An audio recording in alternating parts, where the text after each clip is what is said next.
Deixa eu botar aqui minha.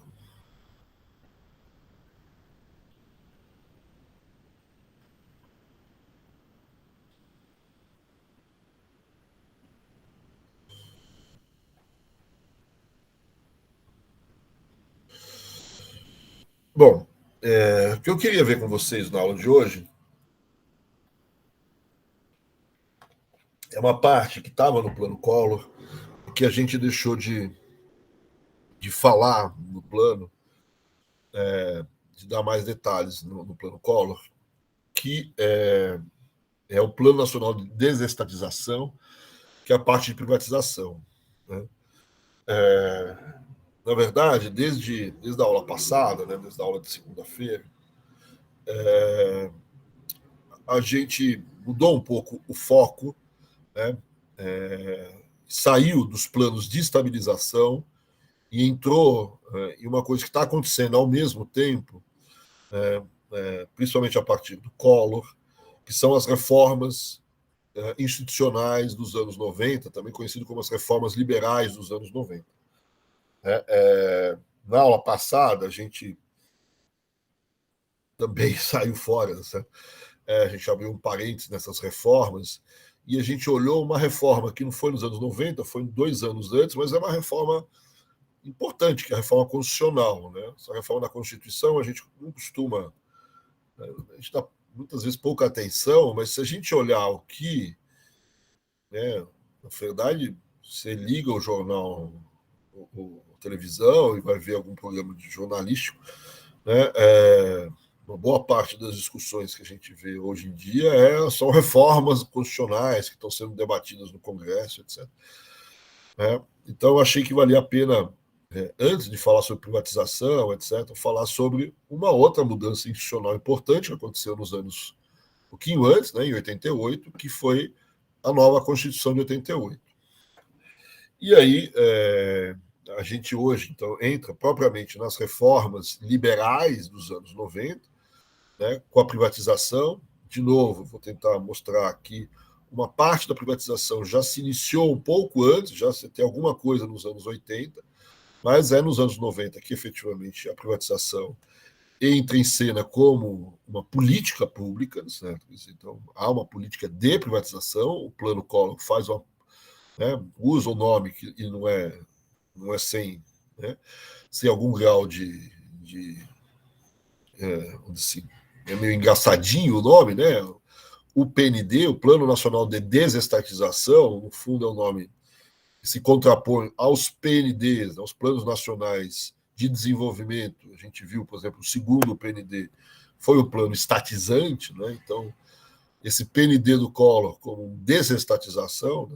Quer dizer, tem aí um joguinho aí, né, de palavras, e um joguinho de, vamos dizer assim, de humor aí um pouco, né? Então a gente hoje entra nessas reformas e a gente termina essas reformas na próxima semana, nas próximas semanas, com uma outra parte da reforma, certo? Que são as aberturas, né? E que compõem, vamos dizer assim, o grosso do processo daquilo que a gente chama de reformas liberais, as reformas de cunho liberal, que foram introduzidas na economia brasileira, já começaram nos anos 80, mas principalmente nos anos 90.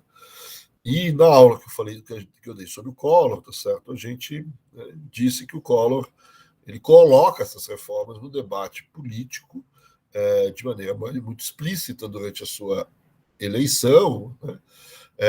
E essas reformas também, de outro lado, elas são, de certa maneira, colocadas pelo cenário internacional, né? O tal do, a gente chama de consenso de Washington, que a gente vai conversar um pouco sobre isso na aula que eu vou deixar gravada para vocês semana que vem. Né? Então, o FMI, Banco Mundial, todos esses órgãos internacionais, eles, de certa forma, eles jogam na mesa essas reformas. Como eu disse também na aula passada, né, apesar de existir uma certa imposição, vamos dizer assim, desse conjunto de modificações institucionais a partir de órgãos como o FMI, Banco Mundial, etc., e o Brasil, ele está numa situação difícil, né, porque ele está fazendo negociações ainda em termos de dívida, etc. Então, essa pressão ela tem uma uma certa eficácia aqui no Brasil, mas eu não posso também atribuir a adoção dessas reformas só a essa forçação de barra, vamos dizer assim, externa, né? Há, obviamente, um processo de aquiescência ou de aceitação e de acreditar no Brasil, pelo menos uma parte da sociedade brasileira, acreditar de que essas reformas são importantes para a retomada do desenvolvimento econômico brasileiro, né? Como eu disse, não só o Collor colocou essas reformas na mesa na sua eleição, né? O Fernando Henrique também vai fazer isso na eleição seguinte, né? Nas duas eleições seguintes. E o Fernando Henrique, o Collor vai ganhar, o Fernando Henrique vai ganhar, e eles nunca mentiram, vamos dizer assim, ao dizer que não fariam esse tipo de reforma, que seriam contra esse tipo de coisa, qualquer coisa parecida com isso. Você pode não saber exatamente se o formato dessas aberturas, dessas privatizações, etc., né? Mas a ideia de que isso viria, acho que não era bastante claro. Então, isso, né? Existe uma pressão externa, mas existe uma aceitação interna também.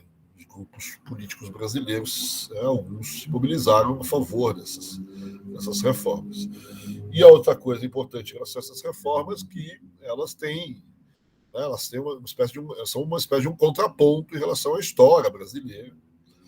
A história dos últimos 50 anos ou mais, um pouco da economia brasileira na época, né, nos anos 90, aí, você pegar a economia brasileira desde os anos 40, dos anos 30, ela tem uma tradição estatizante, né, e uma tradição também, né, sucessão de importações, é um modelo de desenvolvimento que tem a sua principal característica é ser um modelo de desenvolvimento fechado. Então, se você está fazendo abertura e privatização, né, os próprios nomes dessas políticas já mostram esse debate ou essa contraposição com a tradição desenvolvimentista brasileira, né, ou essas reformas, como a gente costuma dizer, jogam um pouco o Getúlio Vargas, ou a política econômica do Getúlio Vargas, na lata do lixo. Então, ela tem esse contraponto, né, a gente já afirmou isso nas aulas anteriores, e elas são diferentes das reformas que a gente viu no começo do curso, das reformas dos anos 60. Né? Nos anos 60 a gente não teve privatização, teve alguma aberturazinha e tal, mas não é nem perto do tamanho da abertura que vai acontecer aqui. E se a gente olhar, os governos militares não são exatamente privatistas, né? Então, mesmo com as reformas dos anos 60, ela no fundo aumenta a capacidade de intervenção do Estado e não diminui, como é um pouco o espírito dessa reforma dos anos 90. Né? Então é isso. A última coisa, só para retomar em relação à aula passada, né? Na aula passada a gente viu uma reforma importante que foi a Constituição de 88, mas para muita gente essa reforma da Constituição de 88 ela não tem nada a ver com as reformas dos anos 90. Há justamente uma contraposição, ou uma contradição, e não uma complementação entre a reforma que a Constituição traz e essas privatizações e aberturas. Né, para muita gente, a Constituição de 88 é uma Constituição que tem um grau, tem um viés estatizante, tem um viés nacionalista, e, portanto, essas reformas dos anos 90 elas são diferentes, elas se contrapõem, né? E é estranho, né? Porque o Collor coloca o Plano Nacional de Desestatização em 1990 e a Constituição ela é votada no final de 1988. Então a gente tem aí um ano e meio, alguma coisa parecida com isso. Entre um e outro, né? Bastante rápido essa mudança de cenário político, político no sentido forte da palavra e bom da palavra, né? Traçar estratégias de desenvolvimento no país se alterando, sabe? Alterando de maneira forte. A gente poderia ligar que a Constituição de 88, ela, no fundo, ainda ela é fruto, vamos dizer assim, da desmilitarização da economia brasileira, né? Fruto da abertura política brasileira, né? Fruto do fim da ditadura militar. Né? Ela tem, né, a ideia ali principal, a discussão principal na Constituição de 88 é talvez menos a questão econômica, certo? Talvez ela tenha até sido um pouco deixada de lado, e mais uma questão de direitos, né, de direitos individuais e direitos coletivos, uma questão ligada a questões de justiça, né, de direitos sociais, e a questão do modelo de desenvolvimento econômico tenha sido um pouco deixado de lado. Certo? E aí, quando se foi discutir essa questão, talvez há uma mudança de postura. Né? Mas isso são interpretações aí, eu não vou entrar muito nisso. Vamos falar hoje, então, sobre a privatização, que, como a gente disse, o Collor, ele lança, em 1990, o Plano Nacional de Desestatização e amplia significativamente o alcance das privatizações no Brasil. Né? As privatizações já tinham, de alguma maneira, sido começado de maneira muito curta, vamos dizer assim, no governo Sarney. Alguma coisa até já existe, até no governo Figueiredo, algum levantamento, a gente vai falar agora.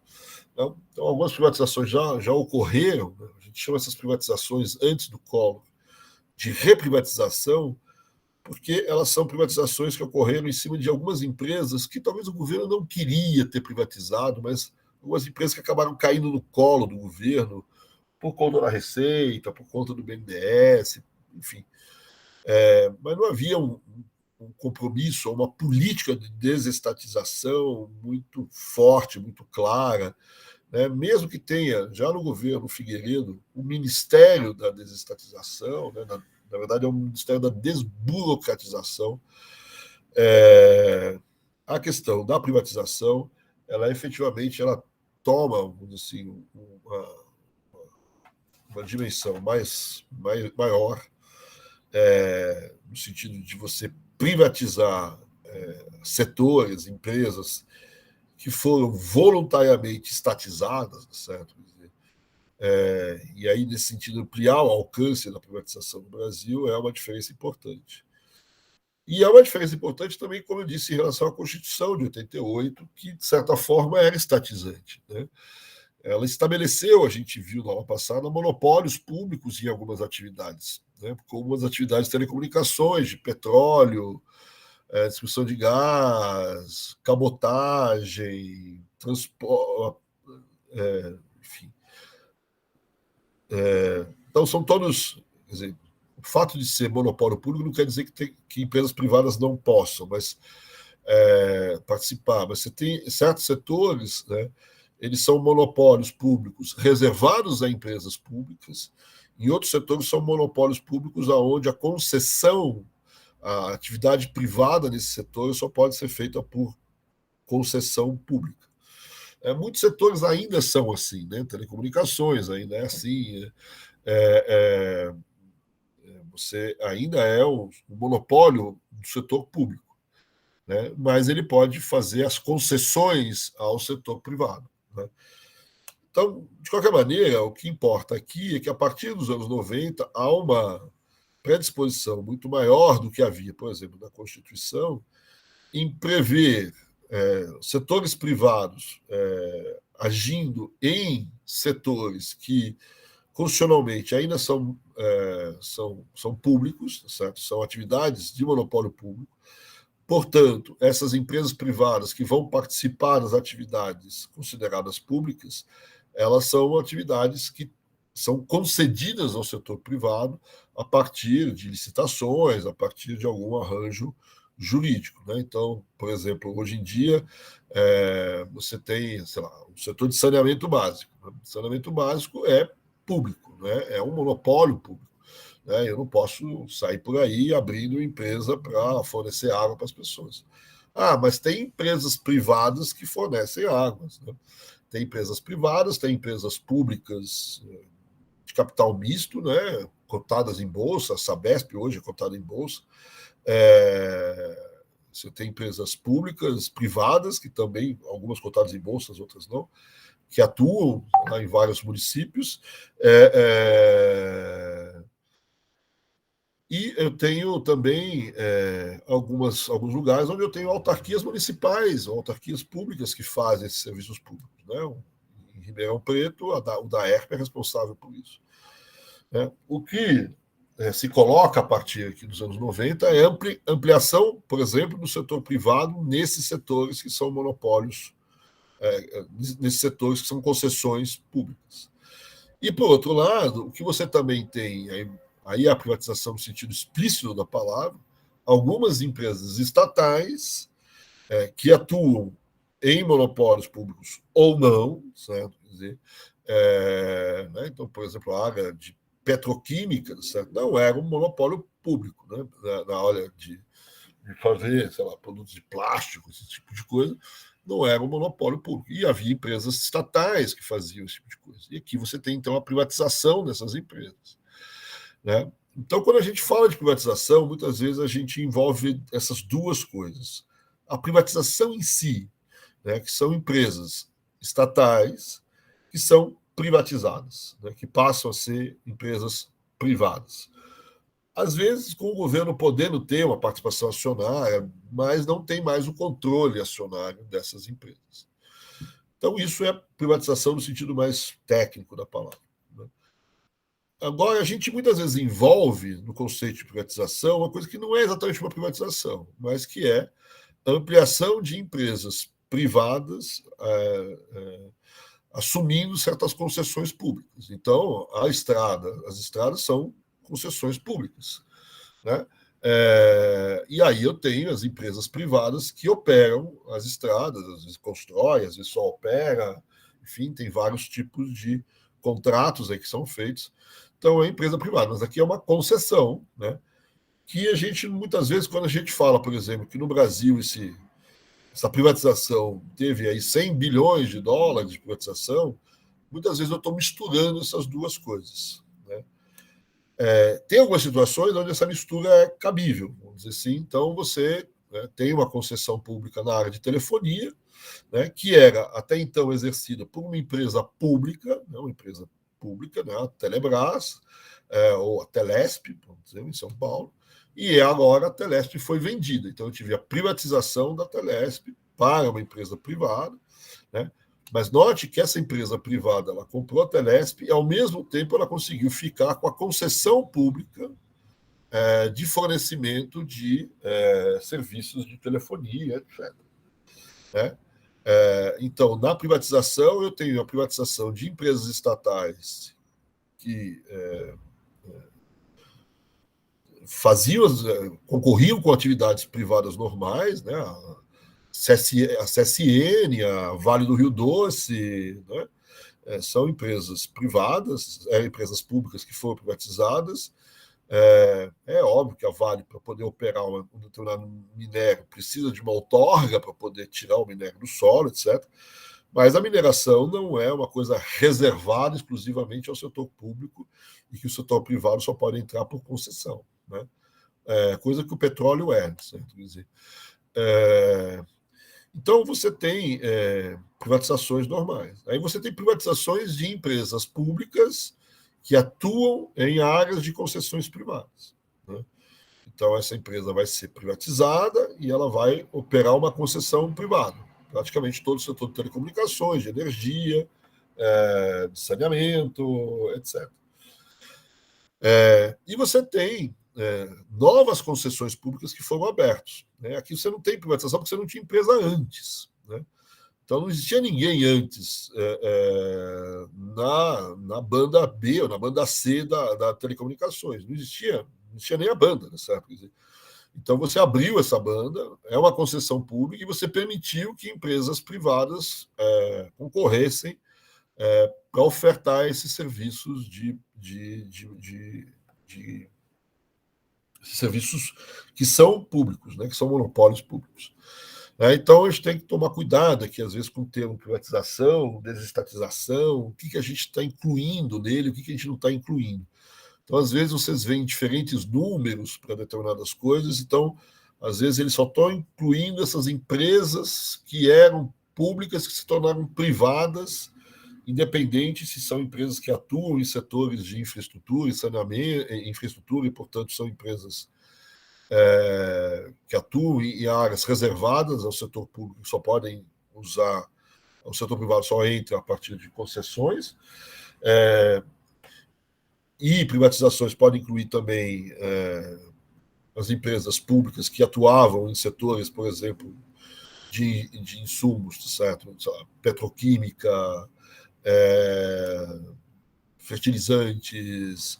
Então, o setor de fertilizantes não tem, é um setor de atividade normal do setor privado, certo? Só que tinha grandes empresas públicas que atuavam ali, né? Toda a parte, né, fértil, né? Goiás Fértil, Foz Fértil, muitas dessas eram públicas e essas foram privatizadas. Então, inclui esse tipo, né? Privatiza uma empresa, certo? Independente do setor que ela está atuando. Mas nesses análises não entra em consideração as novas concessões públicas. Né? Outros incluem essas concessões públicas. Então, às vezes, você toma cuidado aí do que o autor está falando. A gente vai olhar aqui de uma maneira mais genérica, chamando aqui de privatização, talvez de modo errôneo, essas concessões. Por exemplo, agora você teve concessões de novas áreas de exploração de petróleo no litoral brasileiro. Né? Então, essa é uma concessão. Você está concedendo a determinadas empresas privadas a exploração de petróleo em determinadas bacias, em determinadas áreas da bacia marítima brasileira. Bacia, né? Mas, enfim. Então, aqui, algumas pessoas não consideram isso uma privatização. Na verdade, tecnicamente não é. Mas a gente inclui nesse conjunto de elementos aqui, né, que no fundo, devia ser privatização, aumento das concessões públicas ao setor privado. Então, todo esse preâmbulo aqui. Então, isso tem um start muito forte em 1990 com o Plano Nacional de Desestatização do Collor. Né? Já existia alguma coisa antes, certo? Como a gente já chamou a atenção, certo? E o Collor, a gente vai ver, ele tem algumas dificuldades para fazer esses problemas, tem várias dificuldades, a gente vê daqui a pouquinho, mas uma das dificuldades é que certas privatizações ou certas concessões significam que a gente tem que fazer algumas alterações constitucionais. Então, para fazer certas concessões ao setor privado, eu tinha que permitir que o setor privado participasse. Por exemplo, para a participação de empresas estrangeiras em alguns setores, eu precisava também mudar a Constituição, que reservava certos setores de atividade econômica ao setor privado ou público, mas nacional e não estrangeiro. Então, um dos problemas que o Collor enfrenta é a própria Constituição de 88, que limita essa desestatização e esse processo de concessão. Então, a gente disse semana passada, mal a Constituição foi instalada, ela já previa uma reforma constitucional já em 5 anos depois, né, mas ela vai ser reformada sistematicamente ao longo dos governos que sucedem, principalmente Fernando Henrique, vai conseguir muita mudança constitucional importante para expandir de maneira muito forte o Plano Nacional de Desestatização. Durante o governo Collor, apesar dele ter lançado o plano, etc., privatiza-se pouca coisa. Se eu falei que a gente tem 100 bilhões de dólares em privatização, a privatização durante Collor e Itamar não passou de 10 bilhões. O grosso da privatização e das concessões fica na mão do Fernando Henrique. Então, uma coisa importante nessa discussão é por que privatizar? Por que essa política entrou em cena? Quais são os argumentos favoráveis? No fundo, os argumentos, você tem vários argumentos favoráveis. Eu queria começar com um argumento que é o argumento mais clássico de todos, sabe? Quer dizer, que é a ineficiência das empresas públicas. Então, um argumento que era muito comum de se ouvir na época é que as empresas, que as estatais eram ineficientes e que o setor privado era mais eficiente, etc. E por ineficiência, a gente vê questões de empresas que geravam pouco lucro, pouco superávit, e serviços de baixa qualidade ou serviços difíceis, etc. Então, esse é o primeiro argumento. Por trás desse argumento, existem muitas discussões, né? E principalmente muitas razões para que essas empresas públicas sejam ineficientes. Né? O argumento mais liberal de todos, né, vai dizer que a empresa pública é ineficiente porque é empresa pública, certo? E ponto, certo? Quer dizer, né, ela é uma empresa estatal, começa com E, de estatal, então está errado. Se começasse com P, não de pública, mas de privada, ela seria eficiente. Então é um argumento, vamos dizer assim, puramente ideológico, certo? Mas existem outros argumentos, certo? Argumentos de que as empresas públicas se tornam, por exemplo, ineficientes porque são geridas pelo setor público, certo? Por pessoas que não são da empresa privada, por políticos, etc. Tem o argumento de que as empresas públicas têm que seguir determinadas regras que o setor privado não tem que seguir, certo? Em função de possíveis corrupções, então tem que seguir uma série de regras. Né? Você tem que seguir a antiga lei 8666, certo? A lei das licitações, certo? Né? O 8666, né? Para quem entendeu aqui, né? Esse 666 não é uma coisa à toa, certo? Quer dizer, né? É difícil você operar sobre a legislação. Né? Você não pode sair comprando lápis na esquina, certo? Quer dizer, né? Pode fazer, você tem que seguir padrões de licitação, etc., que emperram os processos, que dificultam os processos, etc. Você tem questões, vamos dizer assim, os empregos são públicos, então você tem questões ligadas à legislação do funcionalismo público. Então, você tem um monte de discussões sobre as empresas públicas, né? Sobre a ineficiência das empresas públicas. Existe, por outro lado, a defesa, certo? De que, na verdade, o problema não é que a empresa é pública, certo? O problema é que ela tem que seguir essas regras, certo? Quer dizer, né? Ela é gerida por políticos, certo? Então, a própria defesa da empresa pública usa esse mesmo argumento, não para privatizá-lo, mas para tentar se livrar desses problemas. Seria bom, talvez, a gente ter uma outra forma de nomeação dos cargos, etc. Então, tem uma discussão aqui sobre a privatização, certo? Mas a razão básica aqui é que essas empresas são públicas, essas empresas públicas, elas tenderam, no Brasil, a ofertar serviços de baixa qualidade e déficit financeiros. Isso é importante para a gente depois fazer a avaliação da privatização e ver se essas empresas, agora privatizadas, se tornaram de melhor qualidade, certo? Se tem ou não déficit, etc. Então, tem uma discussão importante aqui, certo, sobre essas empresas estatais e empresas públicas. Agora, tem uma discussão também, que eu não vou deixar de tocar nesse assunto, né, apesar de algumas pessoas ficarem bravas comigo, certo? Mas algumas empresas são públicas, né, porque elas são ineficientes, elas não que sejam ineficientes no sentido de que a população, o povão usa, mas elas são ineficientes no sentido que nós, economistas, usamos, se forem privadas. Né?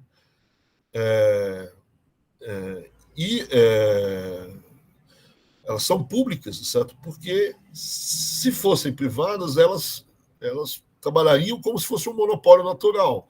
E, portanto, a marcação de preço dessas empresas seriam preços elevados, certo? Quer dizer, seriam preços de monopólio. Ou essas empresas elas geram externalidades, certo? Quer dizer, que se eu privatizar, se elas forem privadas, eu não levo essas externalidades em consideração na hora de você ver e calcular a sua ineficiência. Então, tem que tomar muito cuidado aqui um pouco também, principalmente quando você vai fazer a comparação com essas empresas, se privatizar o que acontece, certo? Quer dizer, com o fato de que a empresa é pública, certo? Quer dizer, e por que ela é pública? E o que ela tem que fazer sendo pública? Eu vou aqui me dar um exemplo, que eu conversei, inclusive, com um colega de vocês no final da aula passada, se eu não me engano. Por exemplo, hoje, né, muita gente, o próprio presidente, fala o tempo todo em privatizar toda vez que reclamam do preço do petróleo, falam em privatizar a Petrobras.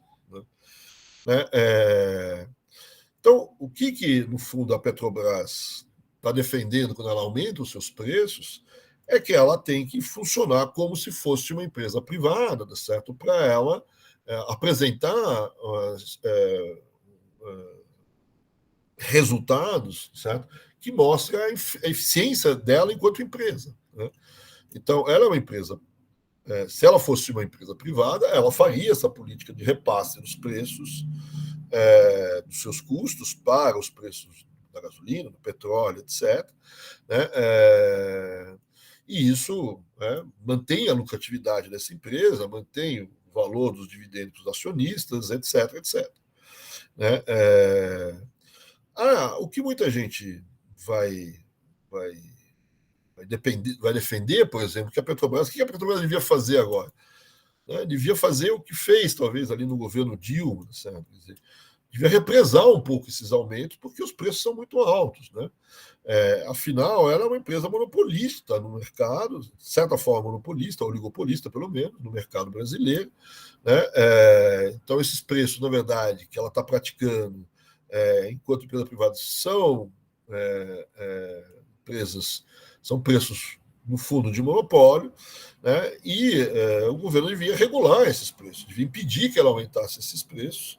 Né? E como uma empresa estatal, ela é estatizada justamente para isso, certo? Quer dizer, para não fazer esse tipo de coisa. E mais, certo? No longo prazo, ela poderia, talvez, evitar como é uma empresa estatal, ela poderia evitar esse repasse de preços, fazendo algum colchão amortecedor, fazendo, olha, agora que os preços lá fora estão subindo, que o câmbio está subindo, você não repassa para preço, mas isso vai significar diminuição dos seus lucros, etc. Mas, afinal de contas, você é uma empresa estatal, é para isso que você funciona, certo? Quer dizer,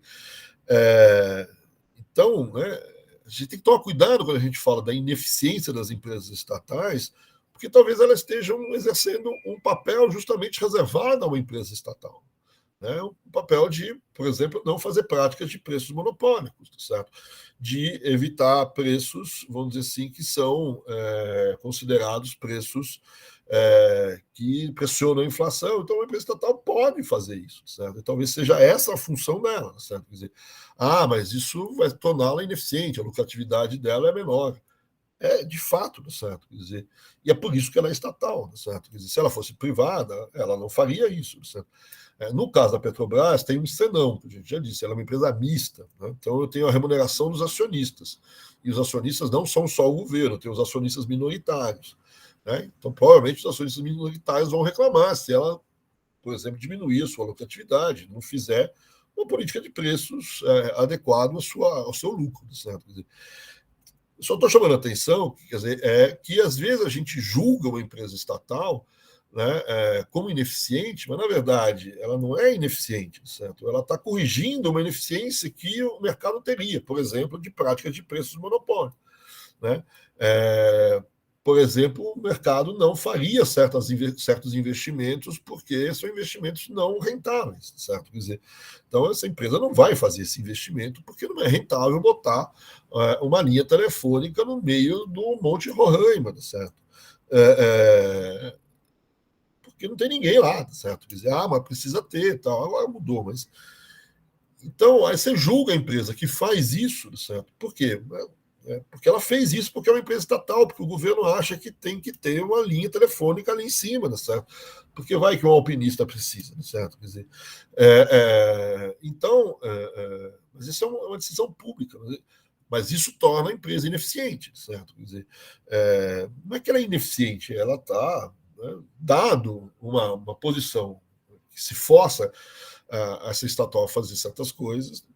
Então a gente tem que tomar muito cuidado quando a gente julga as empresas públicas e as empresas privadas, certo? Quer dizer, as empresas privadas, elas visam lucro, elas têm eficiência e tal, mas elas podem estar em situações que a gente chama de falha de mercado, certo? Quer dizer, as empresas estatais, elas podem estar ineficientes, certo? Mas elas podem estar cumprindo algum papel estatal que o governo a obrigou, e por isso que ela é ineficiente, certo? Então a gente tem que tomar um pouco de cuidado aqui, mas esse era um argumento, e independente daquilo que eu estou chamando a atenção aqui, era obviamente fato que eu tinha muita empresa estatal que não tinha nada a ver com política pública, com isso ou com aquilo, era ineficiente mesmo, certo? Então, você tinha dificuldades com processos, etc. Então, não estou aqui defendendo contra a privatização, só estou pedindo para tomar cuidado, principalmente quando a gente compara as coisas, tá certo? O segundo argumento, tá certo, em relação à privatização, na época, principalmente, a dificuldade que as empresas estatais tinham em fazer novos investimentos, em ampliar os investimentos, principalmente fazer novos investimentos, por exemplo, para amortizar ou resolver problemas de atraso tecnológico. Né? Então, a gente está num momento de grande transformação tecnológica, certo? Quer dizer, em vários serviços, né? Telefonia talvez seja o principal dele aqui, certo? E eu preciso de um pacote de investimentos grande, além de um pacote de investimentos para ampliar os serviços, etc. Né? E nessa época, efetivamente, no final dos anos 80, essas empresas estatais, o governo, de maneira geral, tinha muita dificuldade. Independente do que causou isso, né? Se causou isso porque nos anos 80 você segurou o preço das estatais, enfim, certo? O fato é que você não tem esses investimentos e eu preciso fazê-los, certo? Então, isso justifica, de certa maneira, a privatização no sentido de permitir que novos setores com uma capacidade financeira melhor façam esses investimentos. Né? Em relação a esse ponto, deixa eu pular direto para o quarto e falar duas coisas importantes em relação a esse momento.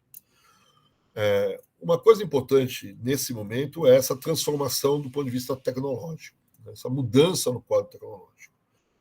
Então, o que eu tenho aqui, em alguns setores, é que essa mudança no quadro tecnológico altera a condição do setor que a gente está falando, no sentido, vamos dizer assim, que a gente estava conversando até então. Né?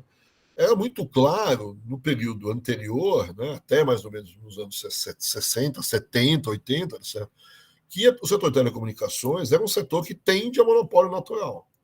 Por quê? Porque é um setor que tem fio. Né? Quando tem fio, tem economia de rede, tem sunk costs. Né? Isso há uma tendência de monopólio, certo? Né? De monopólio que algumas pessoas chamam de natural. Aí, certo? Né? Então, quando você tem essas economias de rede, onde tem fio, tem cano, tem esses troços, certo?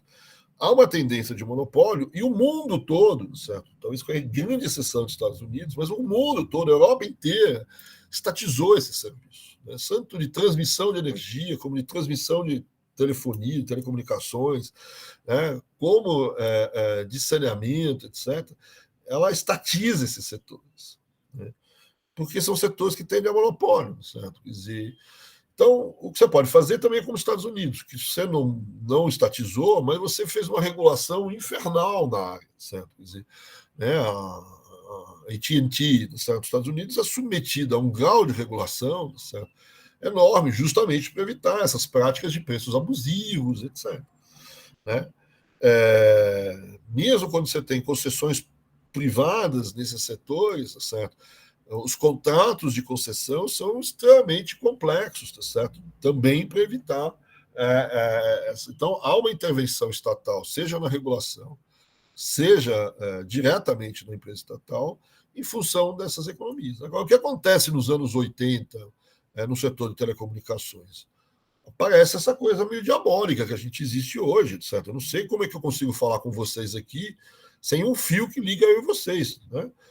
Tem um troço aí no ar, né? Passa pelo meio do cérebro da gente, essas ondas, eu não sei o quê, não sei qual mal faz isso, certo? Quer dizer, né? Brincadeira aqui, não vou querer espalhar fake news aqui, certo? Mas mudou completamente a forma de produção desses serviços de telefonia, né? E com essas novas formas de transmissão, eu não tenho mais economias de rede, né? Eu não tenho mais a tendência a monopólio. Eu tenho uma possibilidade muito grande de ter concorrência, certo? No setor de telefonia. E tenho. Né? Tenho concorrência entre meios, entre empresas, entre meios, entre bandas. Né? Só ver o que o WhatsApp fez com o telefone, certo? Quer dizer, então, você tem aí uma ampliação da possibilidade de concorrência. Então, é normal, e o mundo inteiro, a Europa inteira, certo? Privatizou o setor. Né? Então, o setor de telefonia foi privatizado também porque as empresas anteriores eram ineficientes, porque não tinha dinheiro para atualização tecnológica, mas também porque mudou o quadro tecnológico. Né? E aquela condição de um setor que tendia a ter problema, a ter falhas de mercado, não tem mais. Então, o grau de regulação diminui, certo? Porque eu tenho a possibilidade de concorrência. Certo? O grau de estatização diminui, porque eu tenho a possibilidade de fazer concorrência no setor. Né? Então, isso vai acontecer no Brasil também, só que nos anos 90, um pouco depois do que acontece na Europa. Mas a Europa toda muda. Né? E uma outra mudança que acompanha essa mudança tecnológica, isso vai ser válido também, de certa forma, por exemplo, para o setor de energia. Certo? Não a transmissão de energia ainda precisa daqueles fiozão, certo? Quer dizer, mas a geração de energia no passado, você olha, ainda era, mesmo as termoelétricas, as hidroelétricas, eram aqueles troços gigantescos, certo? Caros para caramba, capital envolvido nisso gigante, certo? Quer dizer, né? Anos e anos para você ter um retorno desse capital. Né? São 20, 25 anos de retorno de uma aplicação financeira enorme. Certo? Né? As estruturas produtivas para a geração de energia, mesmo as termoelétricas, eram grandes. Né? Hoje você reduziu, ainda que o custo da termoelétrica seja caro, certo? A gente está vendo aí, né? Mas ela é muito menor, é muito mais barata do que no passado, certo? Quer dizer, né? Hoje eu tenho uma empresa, uma usina de açúcar e de álcool que cogera energia, certo? Né? Daqui a pouco, também estou brincando aqui, certo? No limite, o cara que vende suco de cana aí na esquina, ele vai cogerar energia e vai iluminar, com certeza, a própria barraquinha dele, certo? Quer dizer, mas pode iluminar até o quarteirão, conforme fosse, certo? Brincadeira aqui, certo? Mas só para mostrar que você reduziu os custos, né? Você reduziu os custos de produção, e ao reduzir os custos de produção, também diminui, por exemplo, a tendência ao monopólio desses setores. O monopólio por tamanho, aí no caso, certo? Mas, diferente dos outros, certo? Mas você hoje é mais fácil, você tem, né, energia eólica, você tem vários outros tipos de modelos de energia que são bem mais baratos, certo? Quer dizer, ainda tem problema, é óbvio. Então você pode privatizar o setor de geração de energia com mais facilidade. E tanto é que ele é mais fácil de privatizar do que o setor de distribuição e de transmissão. Esses ainda são muito estatais. Por quê? Porque é economia de rede, certo? Quer dizer, então, a gente tem que tomar cuidado com essas mudanças no quadro tecnológico que muitas vezes justificam privatizações e estatizações. Né? E a outra mudança é no sistema financeiro. Né? Se você olhar bem, certo, o sistema financeiro internacional e mesmo nacional, até 1930, né, do século XIX até mais ou menos 1930, é um sistema onde existia muito mercado de capitais. O mercado de capitais era um mercado importante. Entre 1930 e 1970, 1980, esses 60 anos aí, um pouco menos, né, 50 anos, entre 1930, os anos 30 e os anos 80, o mercado de capitais praticamente desaparece no sistema financeiro internacional. Depois da crise de 30, o mercado financeiro internacional é o mercado bancário, né, e inicialmente muito local. Né? Só nos anos 60 esse mercado bancário vai se internacionalizar, nos anos 50. Mas ainda assim é um mercado bancário. Né? O mercado bancário ele capta depósito à vista, capta a curto prazo, certo? Quer dizer, a não ser que você seja um gerente que gosta de viver perigosamente, você não vai pegar dinheiro, certo? Que você capta no depósito à vista, certo? E emprestar por uma aplicação de 30 anos, certo? Quer dizer, né, você precisa viver, né, gostar de viver perigosamente aí, certo? Então, o risco é muito grande nessas coisas. Quando você tem um mercado de capitais, né, você, né, tem mais possibilidade de fazer essa compatibilização temporal entre as aplicações e as tomadas, e uma grande vantagem de ter mais mecanismos de diluição de riscos, né, através de títulos, através dos vários títulos. E é isso que está acontecendo nos anos 80 no mundo, certo? Nos anos 80 no mundo você está voltando, o mercado de capitais está voltando, e uma série de inovações financeiras que é óbvio que pode ser, algumas pessoas vão dizer que aumenta a instabilidade econômica, mas para quem toma recursos, certo? Várias possibilidades de fazer hedge, de fazer divisão de riscos, né? O setor de seguros participa desse mercado de capitais ativamente, etc. Então, é como se a gente tivesse voltado um pouco aos anos 30 e sofisticado bastante, certo? Quer dizer, e se você se lembra do que acontece antes dos anos 30, eu tenho vários setores, inclusive de energia, etc. e tal, que eram concessões públicas, certo? Mas eram empresas privadas que faziam isso. No Brasil, inclusive, certo? Quer dizer, né, você teve uma estatização a partir dos anos 30 de vários setores. Né? Então, o que eu estou chamando a atenção é que não é à toa essa mudança no quadro do sistema financeiro internacional, de um desaparecimento do mercado de capitais, ser correlacionado com um momento onde eu tenho uma estatização de vários setores. Porque o setor privado não tem condições de captar recursos no mercado privado, de diluir risco no setor privado. Quem vai fazer isso é o governo, certo? Quer dizer, por quê? Porque o governo ele pode assumir esses riscos. Né? Ele tem uma fonte de recursos que é forever, tá certo? Imposto, você pega o dinheiro e devolve nunca mais, tá certo? Quer dizer, então não tem, né? Não é um depósito à vista, tá certo? Quer dizer, então você tem fontes de recursos diferenciadas. Então, o sistema financeiro, essa mudança do sistema financeiro, né, nos anos 80, ele está atrelado ao movimento de privatização que acontece no mundo todo, né? Na Inglaterra, na França, na Alemanha, nos Estados Unidos também, tá certo? Em vários lugares. E esse mercado financeiro mais desenvolvido só vai aparecer no Brasil nos anos 90, e não é à toa também que no Brasil é nos anos 90 que eu tenho esse momento de privatização. Então, estou chamando a atenção que você tem algumas mudanças que é independente das defesas, das razões pela privatização, né, essas mudanças técnicas no sistema financeiro que justificam, vamos dizer assim, ou que deixam de justificar a estatização e que passam a facilitar o processo de privatização. Uma última coisa que eu queria chamar a atenção, um último argumento importante, é o argumento fiscal, né, que é importante no Brasil e a gente não pode negá-lo. Foi muito usado. Né? Qual que é o argumento fiscal? O Estado brasileiro, o governo brasileiro deve ter uma dívida gigantesca, certo? E tem ativos. Uma parte dos ativos são as empresas estatais, certo?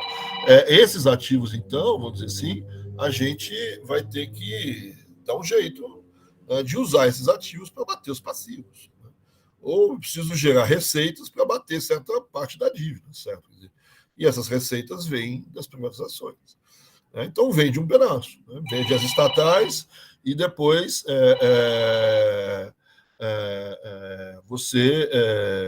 você tem a ideia de que, ao vender as estatais, certo, eu abato um pedaço da dívida, eu faço um ajuste de contas do governo nesse sentido. Então, esse é um argumento, na época, muito forte. Né? E aqui ele está muito ligado, esse argumento, certo, com o argumento de que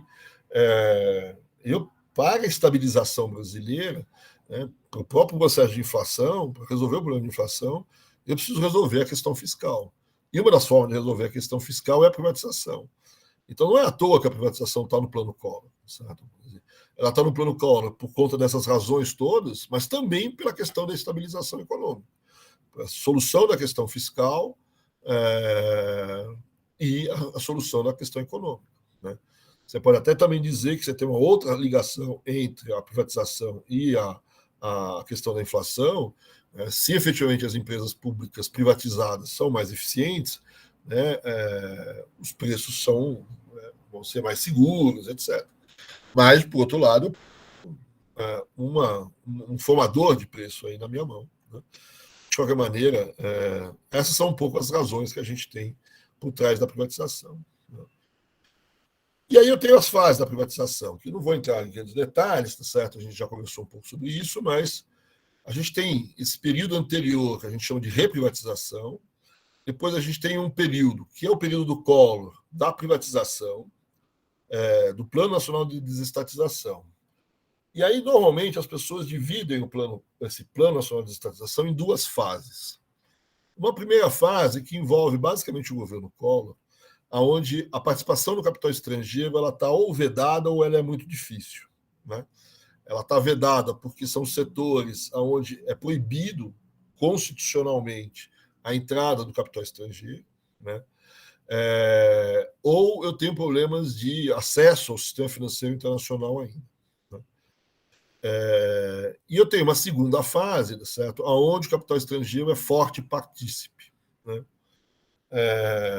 Então, aqui você tem uma possível divisão aí que algumas pessoas anotam. Né? O Plano Nacional de Estatização, durante o governo Collor, eu não tenho quase capital estrangeiro. Né? Depois, principalmente no governo Fernando Henrique, eu tenho uma participação forte no governo Collor. Tá? E aí eu tenho, normalmente, esse PND, então, ele estão envolvidos setores aqui, que são setores, principalmente daquilo que a gente chama de bens intermediários. Né? Siderurgia, que é, né, aço, enfim, né, que é a CSN, né, a companhia CSN é importante, o setor petroquímico, né, que vai dar hoje, chamada na Braskem, certo? O setor de fertilizantes, né? Mesmo esses setores, eles têm um segundo momento onde o capital estrangeiro entra. Também tem o setor de mineração nessa parte, né? Importante. E aí depois eu tenho talvez uma terceira fase, vai depender muito de quem descreve, né? Uma terceira fase onde eu tenho a área de serviços públicos. Aqui é basicamente energia e telecomunicações. Né? Já também com capital estrangeiro, né? E algumas pessoas colocam nessa terceira fase o sistema financeiro. Né? Mas o sistema financeiro privatizado é só o sistema financeiro, basicamente, dos estados. Né? O sistema financeiro nacional, Banco do Brasil, BNDES, Caixa, ou, sei lá, BNB, BASA, isso não entrou na privatização. O que entra na privatização do sistema financeiro, que vai entrar justamente aí no segundo momento, junto com as privatizações estaduais, vamos dizer assim, é o sistema financeiro, é o Banespa em São Paulo, que virou Santander, são alguns bancos públicos. Isso estaria, então, aí numa terceira ou quarta fase, aí depende de como você divide. Mas a ideia é que existe alguma privatização antes, que são empresas que caíram no colo do governo. O Plano Nacional de Estatização, que eu divido em dois, com e sem capital estrangeiro, e as concessões públicas, ou as empresas que trabalham em área de concessões públicas ou de serviços públicos. Basicamente, aqui, energia e telecomunicações, e eu poderia incluir, nesse momento, a entrada em cena da privatização da parte financeira, né, do governo. Mas a parte financeira do governo é basicamente dos governos estaduais, não do governo federal. Então, essa historinha, no fundo, o primeiro movimento de desestatização já começa no governo Figueiredo. Né? O governo Figueiredo ele cria a SECHA, a Secretaria Especial de Empresas Estatais, e ele vai descobrir que tem empresa estatal, não descobrir que tem empresa estatal, mas vai descobrir quantas empresas estatais ele tem. E aí chega num número gigantesco de empresas estatais, certo? E vê que tem um monte de empresa estatal que não tem sentido estar na mão do governo, certo? Que estava ali, tem empresa de zíper, tem hotel, tem tudo aqui, certo? Tem tudo quanto é tipo de empresa, certo? Quer dizer, então a empresa de zíper caiu ali por quê? Algum problema na Receita Federal. A empresa de os bancos, por que tem hotel na mão do governo? Para quem conhece Foz do Iguaçu, né, aquele hotel que fica na frente das cataratas de Iguaçu, era público, não era do governo, certo? Quer dizer, aquele hotel redondão que tem em João Pessoa, certo? Era público também. Né? Então, tem, né, coisas esquisitíssimas na mão do governo e tal. E aí abre-se uma comissão especial para olhar essas empresas, tá certo? E você chega a uma conta aí que você tem 140 empresas que eu poderia privatizar, etc. Na prática, eu vendi, nesse período, dessas 140, eu vendi 20 empresas apenas, e arrecadei um volume bastante pequeno de recursos. Certo? Os maiores setores que entraram em cena nesse período, o maior setor, talvez, nesse período, é o setor de celulose, né, que acabou caindo na mão do governo. Desculpa. acabou caindo na mão do governo, principalmente naquelas operações que o BNDES fez durante o segundo PND de compartilhar risco, né? Então você tem a Aracruz, celulose, a RioCel, etc., né? Então, a RioCel foi vendida no governo Figueiredo e a Aracruz Celulose já no governo Sarney, né, que continua essa privatização de algumas poucas empresas que caíram no setor, né? Durante o governo Sarney foram 42 empresas, deu um pouco mais de dinheiro, dá 2 bilhões, 3 bilhões de reais. Né? A maior dela, então, aqui sim, a Aracruz Celulose. Né? Tem algumas outras empresas aí que caíram, certo? Mas são empresas, no fundo, né, não são aqueles setores que o Brasil decidiu estatizar, tal, etc. São empresas que acabaram caindo na mão do governo. Né? E aí, então, vem o Plano Collor, o segundo PND, ligado ao Plano Collor. O Collor queria ter sido mais rápido, para ter mais recursos na mão, etc. Mas, primeiro, privatizar não é tão fácil, não é simplesmente colocar à venda. Né? Para colocar à venda, precisa dar até uma arrumada na empresa. Precisa arrumar a empresa para botar lá à venda. Arrumar, inclusive, do ponto de vista contábil, do ponto de vista de governança, etc. Né? Você tem que colocar isso em bolsa, você tem que colocar isso em ações, ou fazer um processo de venda via BNDES, etc. Né? A pessoa que quer comprar precisa saber como é que estão as coisas. Então, tem um processo aí de ajuste das empresas estatais. E engraçado que muitas empresas estatais, depois que passaram por esse ajuste para a privatização, começaram a funcionar eficientemente. E tem um problema também do ambiente. Né? Não, foi uma briga aí para certas privatizações. A privatização marco desse período é a CSN, teve muito infight político. E tem questões relativas, tem questões legais também que é preciso ver, certo? Né? Questões até que ponto o setor, por exemplo, eu vou vender o setor de mineração, né? As empresas estrangeiras não podem estar no setor de mineração, porque mineração é reservada à capital nacional, certo? Quer dizer, então eu vou ter que mudar a legislação, ter que fazer alterações constitucionais e algumas coisas. Né? E é isso que vai reacelerar no governo Fernando Henrique.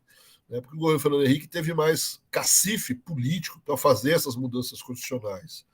Né? Fazer uma lei de concessão para as áreas de serviços públicos, quebrar alguns monopólios, né? O monopólio de telecomunicações, o monopólio de petróleo e gás, o monopólio da cabotagem, né? Na hora dos transportes, e também a mudança na permissão do capital estrangeiro. Então, são mudanças constitucionais que vão acontecer que permitem, vamos dizer assim, o andar mais rápido do processo de privatização. Então, nesse sentido, que o Collor vendeu pouca coisa, certo? Quer dizer, vendeu, aí está aí 10 bilhões no máximo de dólares, certo? E o Fernando Henrique deve ter vendido alguma coisa como 80, 90 bilhões. Né? Vende a Light, vende a Companhia Vale do Rio Doce, vende a Telebrás, vende, enfim. E durante o governo Fernando Henrique também que ele vai impor certos ajustes aos estados, né? Os entes da federação, estados, e vai forçar muitas vezes os estados a também entrarem nos processos de privatização. Ele vai usar como barganha para fazer isso a dívida dos estados. Né? Muitos estados estão endividados também. O governo federal aceita assumir parte da dívida dos estados, fazer uma troca de dívida aí, né? Mas ele pede compensações para isso. Né? E uma parte dessas compensações seria os estados entrarem nos processos de privatização. Né? Então, aí a privatização, por exemplo, do Banespa, em São Paulo, entrando em cena. Aqui eu tenho uma tabela, vamos dizer assim, sobre todo esse movimento de privatização, principalmente na década de 90. Na década de 90. Essa é uma tabela do BNDES, vocês vão ver outras por aí, alguns com um número diferentes aqui e ali, mas dá um total aí de 105 bilhões de dólares de privatização. Né? Então, tudo, mais ou menos essas tabelas giram entre 100, depende, põe um ano a mais, um ano a menos. Algumas concessões estão aí, outras não estão. Né? Então, aqui você tem as federais, tem o PND, tem as telecomunicações, né? Que são concessões, não são privatizações, algumas delas. Tem as privatizações estaduais, por isso que dá os 105. Se você tirar alguma coisa disso, pode dar valores diferentes, mas, grosso modo, isso. Queria chamar a atenção só de uma coisa aqui, certo? como foi a privatização. Essa privatização foi evoluindo com o tempo, o formato, mas basicamente a privatização brasileira foi venda do controle acionário das empresas em leilões. E aí uma pergunta que vale é: que dinheiro eu posso usar para privatizar? O que eu posso entrar com dinheiro para privatização? Então, obviamente que eu posso entrar com dinheiro, com reais, etc. O capital estrangeiro pode entrar, né? Obviamente tem que trazer o dólar e transformar em real e entrar ele aqui. Agora, eu posso entrar com dívidas, né? Por exemplo, eu tenho o título do Tesouro Nacional, eu posso usar isso como recurso, né? E aí vai aparecer uma coisa, certo? São as chamadas. Primeiro, duas coisas. Uma coisa então muitas vezes, uma separação também que a gente tem é que você comprou a empresa, então você pagou um valor por ela, pagou normalmente, vamos supor, em reais, esse troço aí, pagou em cruzeiros, em reais, né? Mas além de pagar isso, você assumiu uma dívida da empresa, né? Então, em alguns setores e alguns anos, essa parte é importante, né? Você não só deu algum dinheiro, mas você assume um passivo, certo? Em outros setores, esse passivo foi limpo, em algumas empresas, esse passivo foi junto com a dívida, com a empresa. Por isso que tem essa coluna aí, dívidas transferidas. E a última coluna é moedas podres sobre o total, né? O que é moeda podre sobre moeda podre, certo? É uma coisa que foi muito utilizada no início do governo, né, principalmente na fase do governo Collor. Moeda podre é você poder usar títulos na compra das empresas. Então, eu posso usar um título público, né, no lugar do Cruzeiro, para comprar essas empresas. Então, eu transfiro um título que eu tenho, né, é do governo mesmo, um título público, que é do governo mesmo, então, como se eu estivesse devolvendo para o governo o título dele. Aí tem duas discussões: que título e que valor do título, certo? Quer dizer, e é isso que a gente chama de moeda podre, porque começaram a inventar uns títulos malucos que a gente não sabia nem que existia, certo? Quer dizer, então descobriram umas debêntures do sistema Siderbras. Então, numa época qualquer, a Siderbras, que é uma empresa de siderurgia brasileira, pública, emitiu debêntures no mercado. E essas debêntures foram no mercado, ele captou recursos. E durante esse período, essas debêntures estavam zeradas praticamente no mercado, não tinha mais nem liquidez, ninguém comprava, tinha valor, se você quisesse comprar, você comprava por 10 centavos, porque não te rendia mais nada, certo? Quer dizer, não te dava mais nada e você tinha esperança de resgatar esses títulos, eram nada. De repente, em alguma dessas leis, colocou-se ali que você poderia fazer a utilização em determinadas licitações, usar essas debêntures da Siderbras, né? Então é como se você tivesse resgatado um título podre, né, que essas debêntures, que aparece ali, eu posso usar. Imagina a valorização desses títulos de repente, né? Eles começam a subir, né? E aí a pergunta: por que valor? É o valor de face do título? É o valor de mercado do título que você usa? Qual o valor de mercado, né? Agora que pode privatizar, certo? Você pode usar na privatização, não? Então, você tem aí títulos de dívida agrária, debêntures da Siderbras, títulos não sei o quê. O Collor criou os CPs, são certificados de privatização, que ele, durante o plano, impôs aos bancos, certo? Quer dizer, que tinha um valor de mercado zerado, certo? Então, é isso que a gente chama de moedas podres, certo? A tendência foi, à medida que aumentava os valores, você ia diminuindo a participação dessas moedas podres. Elas foram muito usadas no início do governo, né?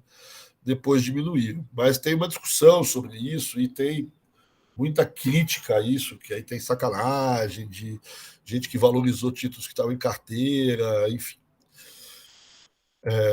Aqui outra forma, também aqui que chega a 106 bilhões, tem essa separação aí diferente. Aqui os setores, né? Então você vê que desses 100 e poucos bilhões, né, telecomunicações e energia é uma parte extremamente importante, né, do valor total. Né? E os outros setores, aí vocês olham depois, uma coisa aqui. Aqui tem os países de origem do dinheiro quando é capital estrangeiro, certo? Quer dizer, que só já no governo Fernando Henrique, certo? Mas Você vê que como é importante no Brasil, na privatização, a participação da Espanha nesse negócio. Né? E para a gente terminar aqui, certo? Quer dizer, duas coisas. Primeiro, um balanço e depois alguns cuidados. Né? Primeiro cuidado que a gente tem que ter, eu acho que eu estou falando isso para vocês, mas nem precisava, mas é bom falar porque isso cai, principalmente no concurso público, essa é uma pergunta que cai toda hora. Sabe? Então o Brasil privatizou 100 bilhões de dólares, isso significa que teve um investimento no Brasil de 100 bilhões de dólares? Não. Né? O governo do estado de São Paulo vendeu o Banespa por 7 bilhões de dólares. Significa que, então, investiram no Brasil 7 bilhões de dólares. Foi comprado pelo Santander, então o Santander investiu 7 bilhões de dólares no Brasil. O que você chama de investimento? Então, aqui toma cuidado com a palavra investimento e esse dinheiro. Investimento para os economistas, todo mundo sabe o que é. É a ampliação da capacidade produtiva do país. Então, se o Santander pagou 7 bilhões pelo Banespa, ele não aumentou a capacidade produtiva do Brasil.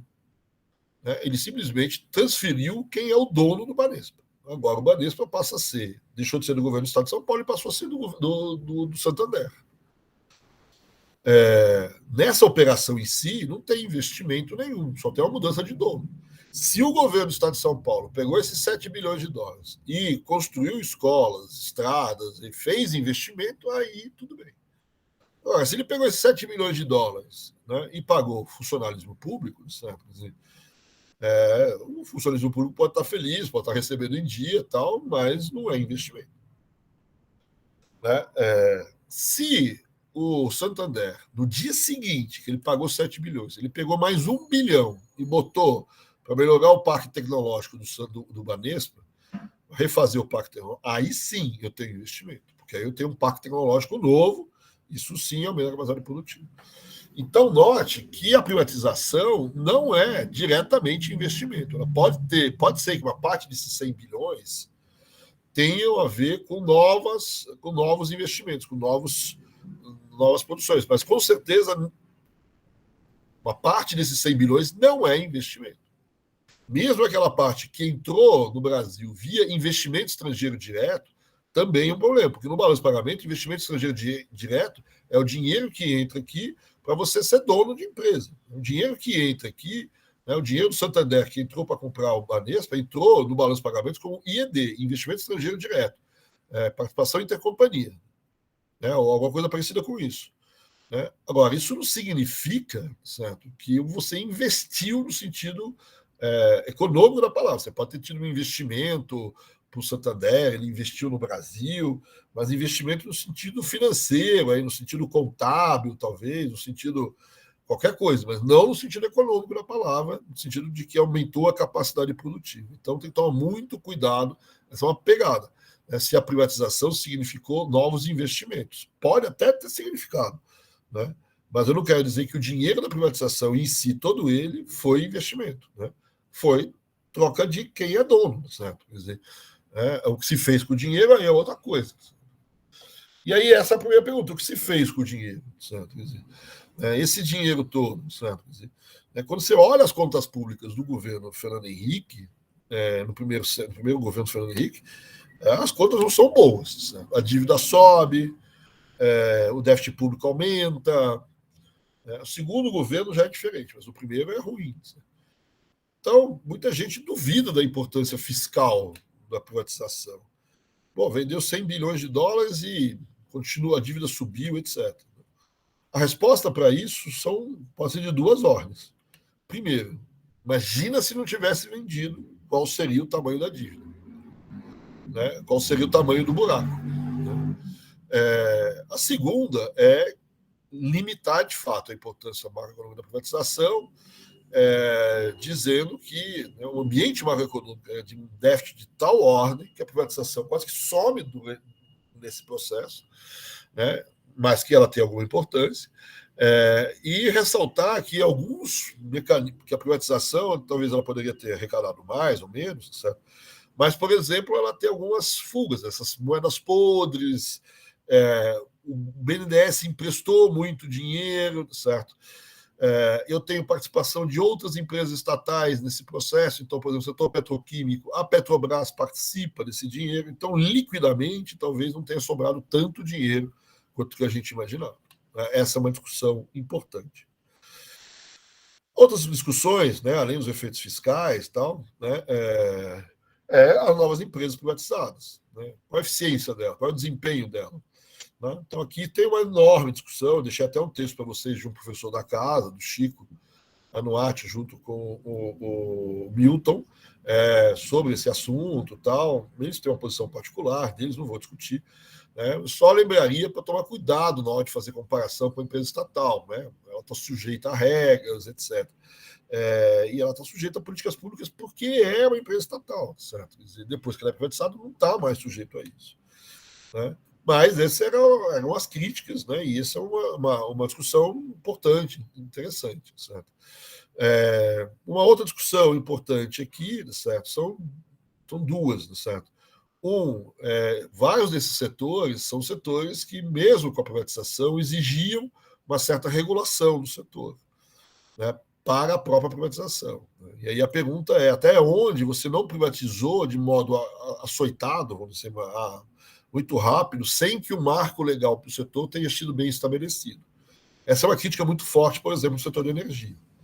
O marco legal é muito inseguro, né, e a privatização do setor de energia foi mal, foi meio de lado. Talvez não seja a crítica no setor de telecomunicações. Apesar do setor de telecomunicações hoje ser o setor onde mais se recebe reclamação no país, tá certo? Duvidando do desempenho dessas empresas, tá certo? Aparentemente o marco regulatório é mais firme, né? Mais consistente. E uma última questão, vamos dizer assim, é essa que a gente fez agora no final da questão fiscal. Até onde o próprio governo entrou na privatização? Até onde o próprio governo comprou empresas privadas, públicas, vamos dizer assim. Né? Então, qual foi o papel do BNDES nessas privatizações? Qual foi o papel de outras empresas estatais nessa privatização? Principalmente nesse setor petroquímico, fertilizantes, etc., da Petrobras. Né? A Petrobras teve uma ação muito forte durante muito tempo. Mesmo aqui em Ribeirão, ela chegou a comprar usina aqui, certo? Ou participar acionariamente em usina. Né? Então, tem alguma discussão aí, certo? E coisas que não são públicas, mas que estão, em alguns momentos, estão ligados ao setor público. Por exemplo, a participação dos fundos de pensão de empresas públicas. Né? Então, você tem o fundo de pensão do Banco do Brasil, né? A famosa Previ. Né? O fundo de pensão do Banco Central, dos funcionários do Banco Central, a Centos, não é pequena essa. O fundo de pensão da Telos, né? Da área de telefone. Então, você tem essas empresas, por exemplo, durante o governo Lula, né, essas empresas eram muito próximas do governo. Né? Então, para a gente terminar aqui a nossa conversa, só vou contar um caso sobre essa história, que é o seguinte. Durante o governo Lula, né, teve a crise de 2008, e na crise de 2008, o Lula, né, virou e falou que a Vale do Rio Doce não ia, durante a crise, diminuir os seus investimentos. Né? E aí alguém cutucou o Lula e virou e falou para ele o seguinte, olha, a Vale a gente já privatizou, a gente não tem mais nada a ver com ela. Se as pessoas quiserem, né, pode usar, certo? Quer dizer, a Vale faz o que ela quiser, ela é uma empresa privada, certo? Aí o Lula não se deu por rogado, certo? Falou, não, mas a gente tem um poder sobre a Vale grande, certo? Quer dizer, né? Então, ressalta, quer dizer, qual o poder que ele tinha? Né? Não é o poder, obviamente, sobre os acionistas da Vale, etc., mas alguns acionistas ele tinha um poder muito forte, certo? Quer dizer, qual? Né? Por exemplo, o papel que o BNDES tinha junto à Vale, certo? O papel que os fundos de pensão tinham junto à Vale. Né? Nessa hora o Lula usou bastante. Né? A pressão que você fazia sobre os outros acionistas. Né? A mesma coisa na Braskem, que é uma empresa na área de petroquímica, certo? Quer dizer, o papel que o Petrobras tem nessa empresa. Né? Ela praticamente, algumas pessoas dominam essa empresa.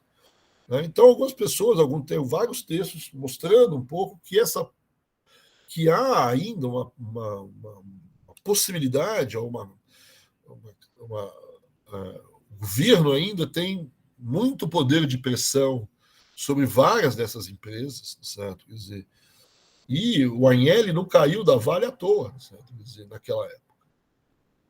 Então você tem vários livros, né, tentando.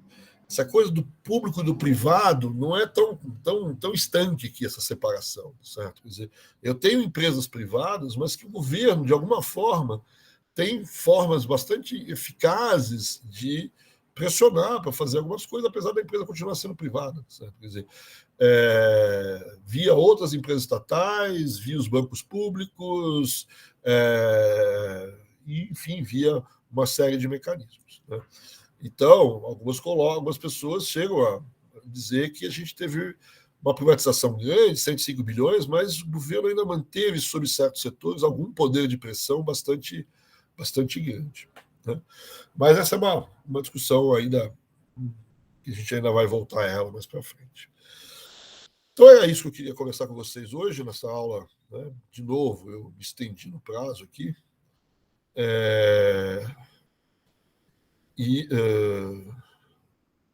Vamos encerrar aqui a aula, vou interromper a gravação e perguntar para vocês se vocês têm